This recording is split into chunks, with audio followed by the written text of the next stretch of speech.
to my presentation on animal behaviour and welfare. First up, we are looking into group interactions between social animals. We have two different types. So you have pro-social animals that have a close family relationship beyond sexual interactions. They form close bonds, share parental care, and have increased chances of successful hunting and protecting each other. The examples include lions, wolves, and elephants. Alternatively, we have eusocial animals. Examples of these include ants, bees, and naked mole rats. They form extreme colonies that divide labour between all of their forces. They often have a single queen that acts as the only reproductive female within the group. Social hierarchies are groups of animals living together that establish a social structure or pecking order. These are often dominant hierarchies, with social ranks being a part of the group. Your access to resources is usually dependent on what your social rank is within the group. Examples of these include wolves, which form familial groups where the higher ranking pair are the breeding mother and father. The rest of the wolf pack will generally be their children. Clownfish live in groups with one dominant female and one dominant male, and lots of smaller males. Once the dominant female dies, the dominant male turns into a female and becomes the new dominant female, with the next dominant male taking his place. Chimpanzees can exist in two sort of states. So common chimpanzees, they use strength, intelligence, and political alliances with other males to determine their alpha positions, whereas bonobo chimpanzees, the males must satisfy the alpha female's idea of an alpha male.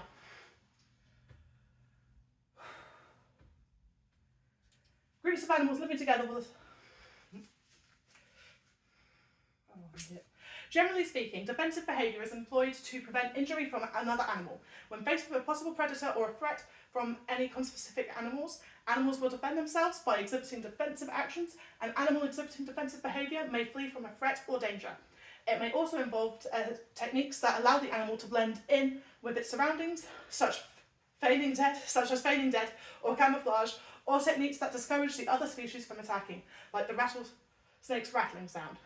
Other examples include pufferfish sucking in water to increase in size, and some of them even have spines to prevent them from being bitten or appearing less appetizing to a predator.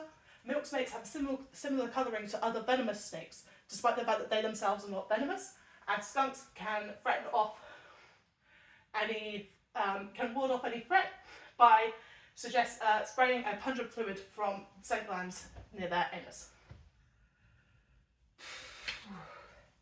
Aggressive behaviours are used to threaten or cause harm to another individual and show that the individual animal demonstrating the behaviours is willing to fight.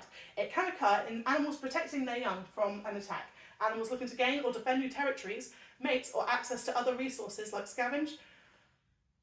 Aggressive behaviours tend to start with posturing and vocalisation in the form of growling, snarling, snapping, biting, and lunging.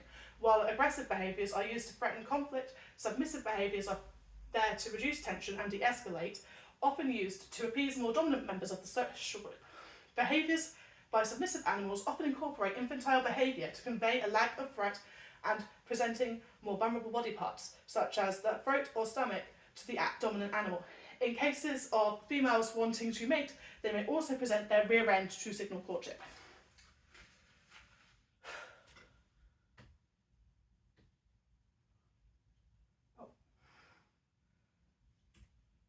Territorial. Territory plays a fundamental role in animal behaviour, impacting survival, reproduction, and resource management. By establishing and defending territories, animals are able to ensure access to mates, food, and shelter, while reducing conflict and overcrowding. Territorial behaviours vary widely across species. For example, wolf packs will help warn off other packs from their territory and also use scent marks. All serve the critical function of enhancing the chances of survival for the individual or group. These behaviours are not only a reflection of the animal's need to protect resources, but also serve as a communication method to maintain order within and across a species. Foraging behaviours refer to the way in which an animal acquires sources of energy and nutrients. The first tactic in this is finding the ideal environment set up to set up a territory for the foraging behaviour an animal uses most. Herbivores will want areas near streams and rivers for richer forage, and predators that consume those herbivores will want to set up in a similar location. Once in an ideal location, animals have different methods of obtaining their food, including foraging for plant matter, hunting, scavenging, sitting and waiting for prey. Examples of these behaviours in animals: orcas hunt using echolocation to find herring. They then use a hunting method called carousel feeding to ball them up and then slap them with their tails to stun and kill the compacted herring for easy consumption. Hamsters are larger hoarders, meaning that they store a large amount of food in a singular location, often their nests. And a study on grebe frogs showed that they were sit and wait predators during the day, however at night they actively hunted. A fixed action pattern is an ethological term describing an instinctive behavioural pattern sequence that is highly stereotyped and characteristic to individual species. Research on 2 different species of mice found that these behaviours are genetic, as lab-born mice would display the exact same burrowing tendencies as their wild relatives. When 2 species with different burrowing techniques were crossbred, it was also found that one burrowing technique was genetically dominant over the other. These patterns were triggered. When triggered, will continue until completed in full, even if the stimuli disappears or objective is made unreachable. Another example is egg retrieval in the grey-legged goose. She will instinctively use her bill to push the egg back into the nest using stereotypical and predictable movements. This can be triggered even by something like a rock or a golf ball that is similar enough looking to her egg. The pattern will also complete entirely even if she does not have a rock or egg at any point during the movement. Classical conditioning, as discovered by Pavlov, is learning through association. The best way to explain is through the experiment Pavlov performed to test his theory. He took a neutral stimulus of a bell, which triggered no response in the dog, and an unconditioned stimulus of food, which caused the unconditioned response of increased saliva production. Using both stimuli at the same time led to eventually the bell alone becoming a conditioned stimulus for the conditioned response of the increase of saliva production in the absence of food.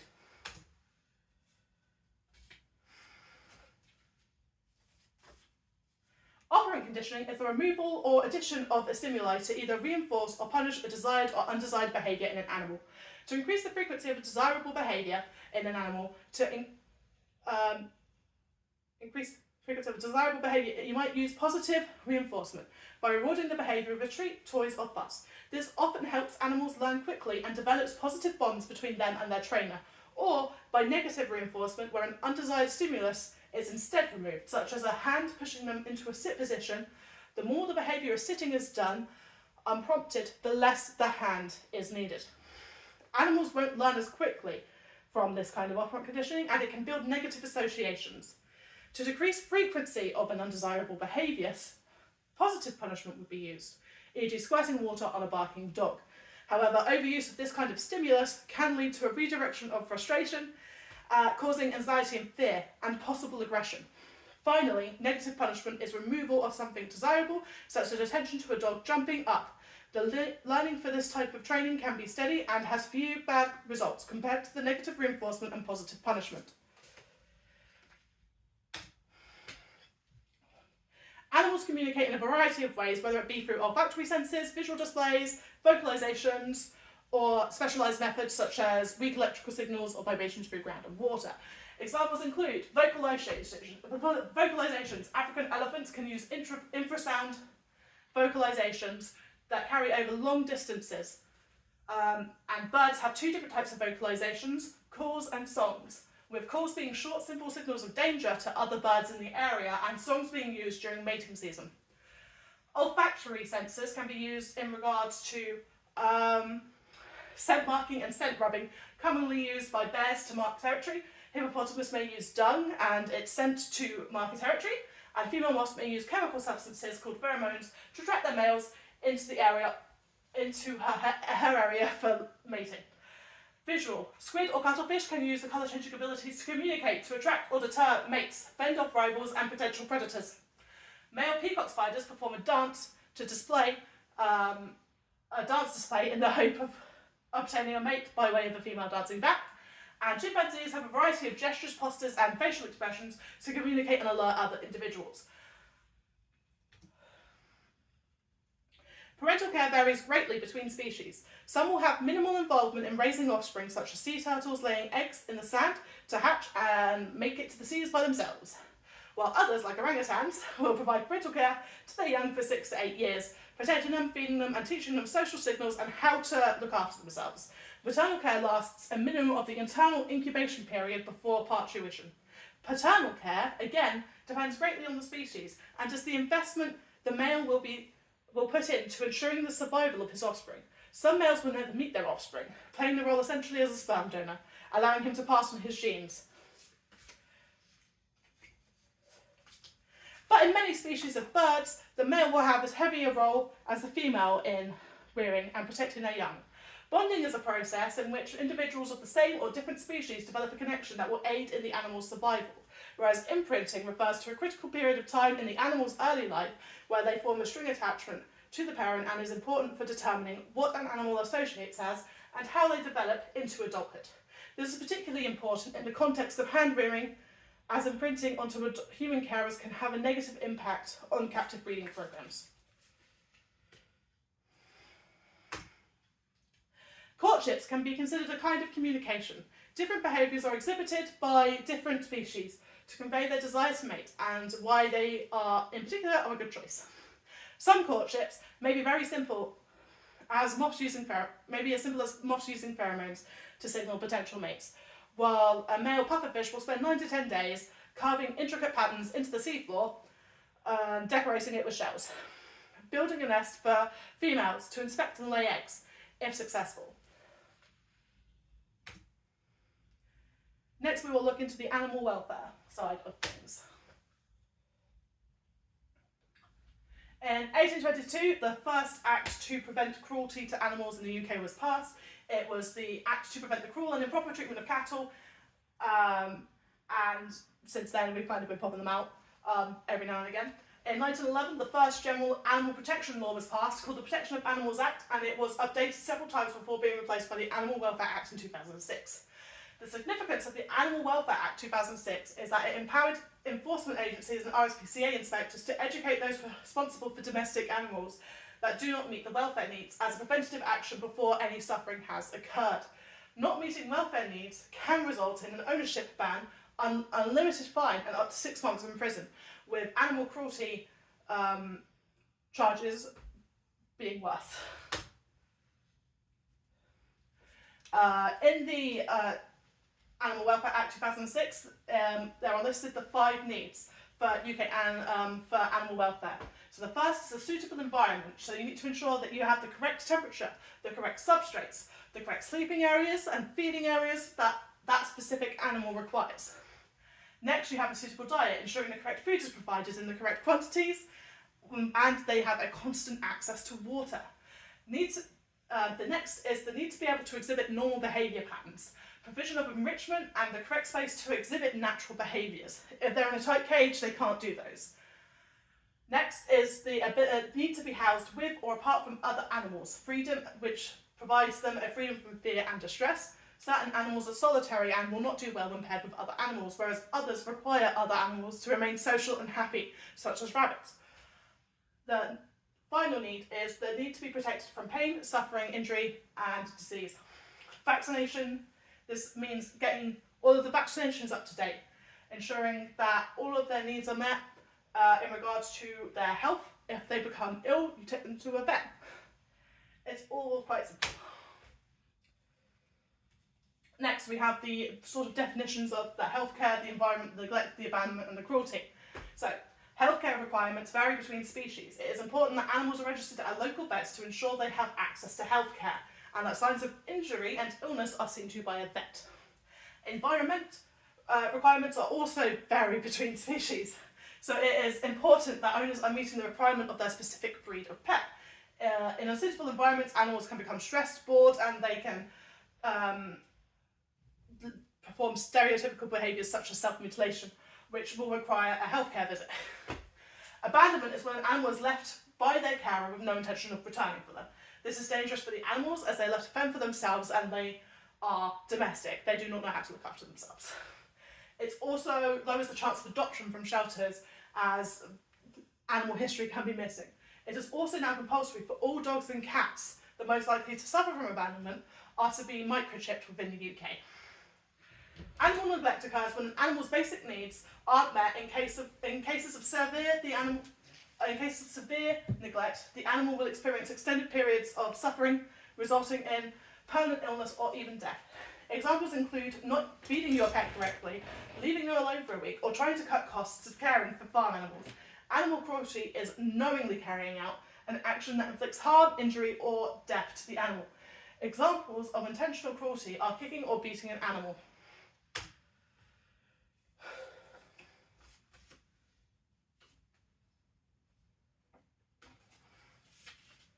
Animals in zoological collections, scientific research and sport. So this will be over the next couple of slides. So we'll start off on sport. The Animal Welfare Act 2006 covers all vertebrates, but it does not cover animals in specific collections or those used for a specific purpose. Animals used in sporting events are still covered by this act, and trainers should ensure that the welfare needs of the animal are being met. Sports that may include this are game bird shooting, angling, horse racing, dressage, greyhound racing and agility. Animals used in competitive sports such as horses and greyhounds are at a higher risk of injury and disease from overtraining. It's important that ideal training methods are used that do not cause stress and anxiety in the animal. Training these kinds of animals, for example greyhounds, encourages some of the natural behaviours such as chasing rabbits, which means that whilst they are free to exhibit natural behaviours, they may need to be kept in different locations and may not be able to be treated as they would be if they were a pet. If owners do not meet the welfare needs of their animals, they may be banned from competing in these sports. Animals in zoological collections are affected by the Zoo Licensing Act of 1981. It applies to any establishment that members of the public have access to, with or without admission charge, on 7 days or more in any period of 12 consecutive months. Licences are granted if a zoo meets the required stipulations and meet the welfare needs of the animals that they have. Associations such as the British and Irish Association of Zoos and Aquariums ensure that certain standards are upheld and animal welfare is promoted by measuring factors such as physical health, mental health, social life, enclosure space and enrichment. Captive breeding programs are designed to help conserve species at risk of extinction by reproducing them in controlled environments such as zoos, sanctuaries or research centres. These programs can be highly beneficial, but they also come with inherent risks. The benefits include preventing extinction. The Przewalski's horse was extinct but has been successfully reintroduced through captive breeding. Genetic diversity. Stud books used to track genetic lineages to manage mating pairs and prevent inbreeding. Reintroduction of the wild golden lion tamarin population has been successful in the Brazilian rainforests. They help provide research and education opportunities. The captive breeding program for giant pandas has provided many insights for how to protect and understand the needs of giant pandas in the wild. Finally, the reintroduction of wolves into Yellowstone National Park helped restore balance in the ecosystem by controlling the overpopulated deer and elk, and has even been used to help push for reintroduction efforts of wolves in the UK. It is impossible currently to entirely prevent the use of animal test subjects without also drastically reducing research efforts into painful and deadly conditions like cancer. In order to ensure that scientific research using animals is necessary and as compliant with the welfare of the animals as it can be, the Animal Scientific Procedures Act 1986 is in place. The Act tries to regulate the use of animals in scientific research. On the way it does this, there are the 3 R's. Replace, where possible, use artificial recreations to understand biological processes. So that's using things like synthetic skin. Reduction, using the least possible amount of animal subjects, more efficient experimentation. And finally, to refine, to minimise the impact of studies on animals subjects as much as possible.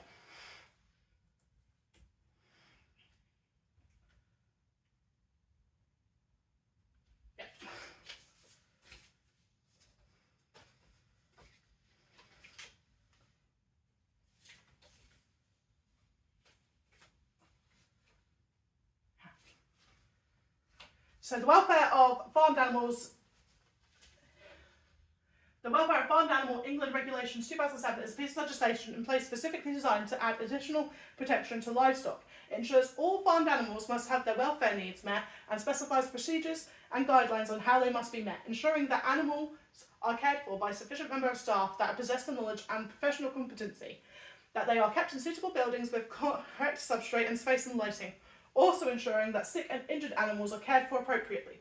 Records must be kept of all livestock and they must all be tagged and any movement of sale tracked. DEFRA codes of practice are procedures designed and put in place for specific practices that ensure that animal welfare standards are met, staff are trained correctly, and to reduce disease spread.